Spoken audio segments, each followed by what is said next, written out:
Hi, my name is Hannah. Welcome back to my channel, Savage Reads.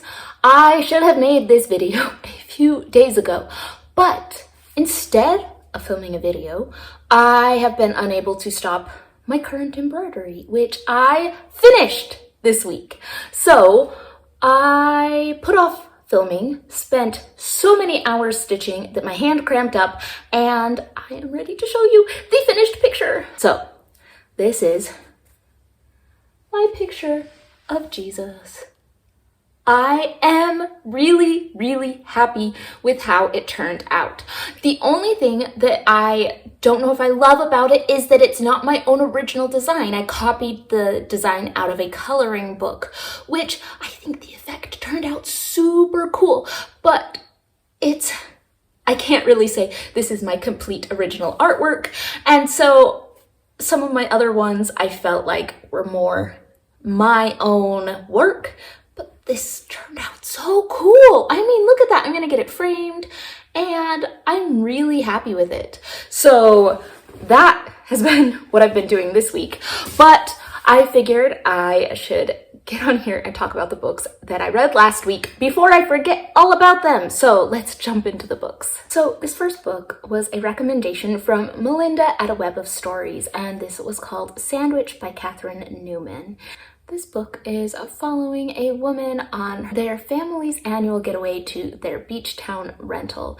And this book, if you are looking for plot, is going to disappoint you because that's really all this book is. It's her reflecting on the past and how much her children have grown and how her life has changed over the years. And you see her struggles going through menopause, trying to figure out where she fits into her life as her kids are all grown up. And I think there are certain people that would find this book very relatable. Now, I liked the writing. It was very welcoming, and she does end up revealing some things that happened in her past that she hadn't been honest with her family about, and I thought that it was good. I just think that not a ton happens in this, but it's a short book, and the overall feeling behind it I thought was really nice. I think that a lot of people would find this relatable, and it had a just really engaging voice. So I got through it very quickly because I liked it, but it's maybe not profound and life-changing, but it was an enjoyable book with a woman reflecting on how her family has grown and changed over time. So buckle in for this next one because I have so many thoughts. I finally read The Virgin Suicides by Jeffrey Eugenides, and this was first published in 1993. I am just going to read the description for this, and then I will tell you all my thoughts. The description says, "The shocking thing about the girls was how nearly normal they seemed when their mother let them out for the one and only date of their lives. 20 years on, their enigmatic personalities are embalmed in the memories of the boys who worshipped them and now recall their shared adolescence." It is about a house full of girls who all commit suicide. This book dealt with some of these very difficult subjects. It is a group of adults reflecting on their time as teenage boys and the events leading up to this tragic thing. And I thought maybe as adults they would have a better way to look at it, but all of it was so male gaze-y. It seemed like a way to take a story that was supposed to be about a family in tragedy and mental health and girls in crisis, and instead make it all about how it affected the boys in their lives. Now, the voices of the teenage boys were kind of gross and stalkerish and misogynistic. These boys were obsessed with these girls who were clearly abused or mistreated or something, and something was very wrong, and they were obsessed with them and made it all about them. And the idea that kind of comes across in the end of the book is that the only way that these girls live on is through the teenage boys' recollections of them. And ew, no, that is not what a life means. I just thought it was gross.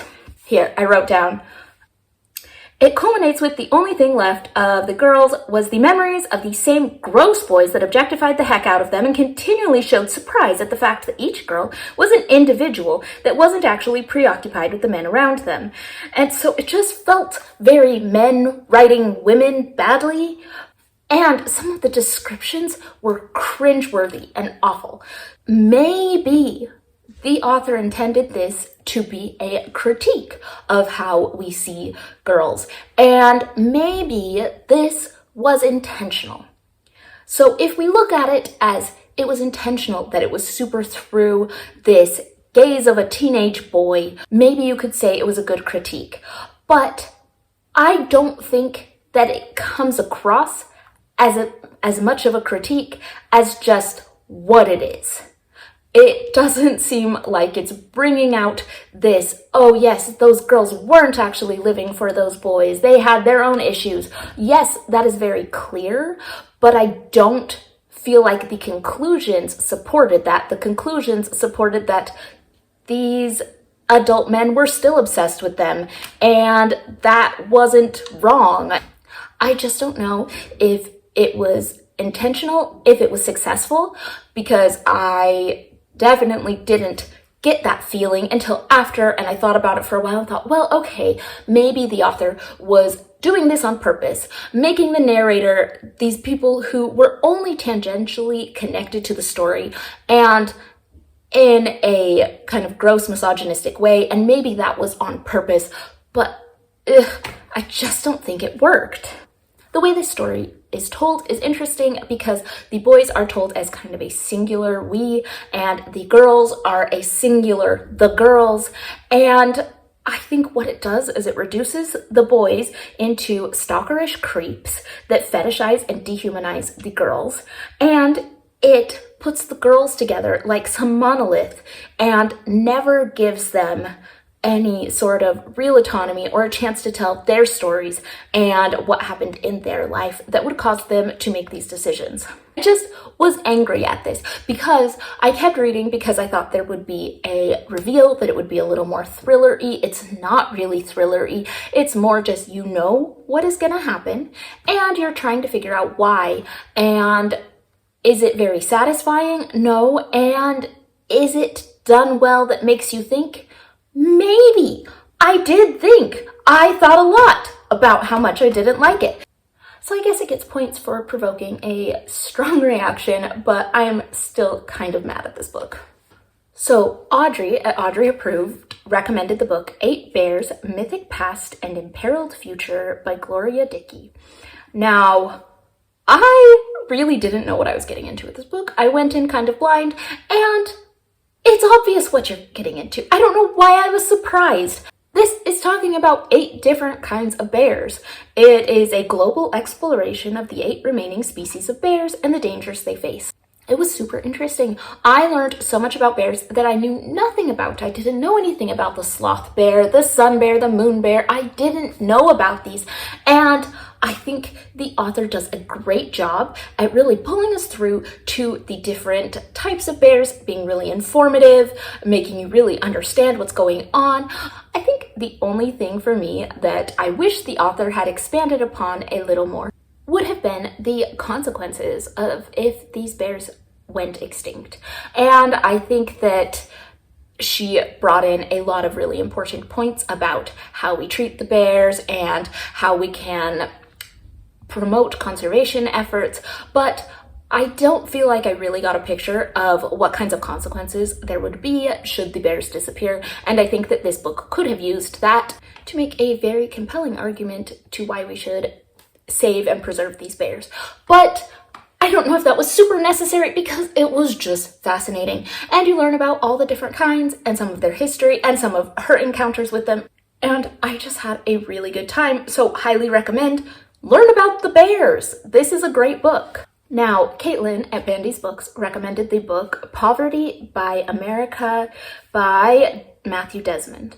Now, I had read the book Evicted by Matthew Desmond and really liked it. It was a very eye-opening perspective on what evictions are and how they are affecting people and how they are keeping them in poverty. And this book, talking about the causes of poverty, was so important. I think he mixes some really great facts with some plans for action and a very heartfelt plea to work together to end poverty. And I really appreciated it. I think Of course, there are things that as an individual, I am not going to be able to control, but he talked about the big systemic issues, but also the individual things that we can do to end poverty around us. And I really appreciated that. I thought that it gave me so much to think about. I loved the discussion of being frugal publicly and private opulence, and how that is usually used to not benefit the society, and how can we find programs and things that can help it build the community as a whole, even if it is at the sacrifice of our own private opulence. I love that he talked a little bit about where you live and where you send your kids to school has a big impact on the poverty around us. And I don't live in America, but that is something that I was very aware of when I was looking at schools for my kids, because my first daughter started school in the city, and there were private schools, semi-private schools, public schools. And as we looked at schools, we thought, well, should we, spend some money, send her to a better school? What do we need to do?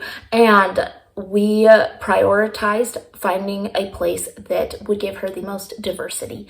That has been a really amazing thing, and I think that it's really important to look at that you are not isolating yourself from people of differing socioeconomic status. I really feel strongly about that, and I'm so glad that he brought some of that up. I also think for me, participating in church activities and things can help me interact with people from different backgrounds and different cultures and help bring everybody up together. I think that's really helpful to not have that separation. I also liked his discussion about ethical consumerism, and yes, it is very difficult, but some of it is just peer pressure. As a group, if you say, hey, I'm shopping at this store instead of buying it off of Amazon, tell your friends, maybe they will too, and making it more normalized to buy more ethically. I thought that was really great. And so there were some practical things in here, but also some really important historical and systemic things that the author brings up. And the thing that is so frustrating is just that there is no reason that in the United States there is so much poverty, and there is a lot that can be done to fix it. And so I think this was really good. Not living in the United States right now, I found so many things super important. And so I highly recommend this one. I am so glad I picked it up. And that is what I have read last week. I will be back soon, probably with another book wrap up. And if you have any thoughts on these books, let me know in the comments down below, and I will see you all on the next one.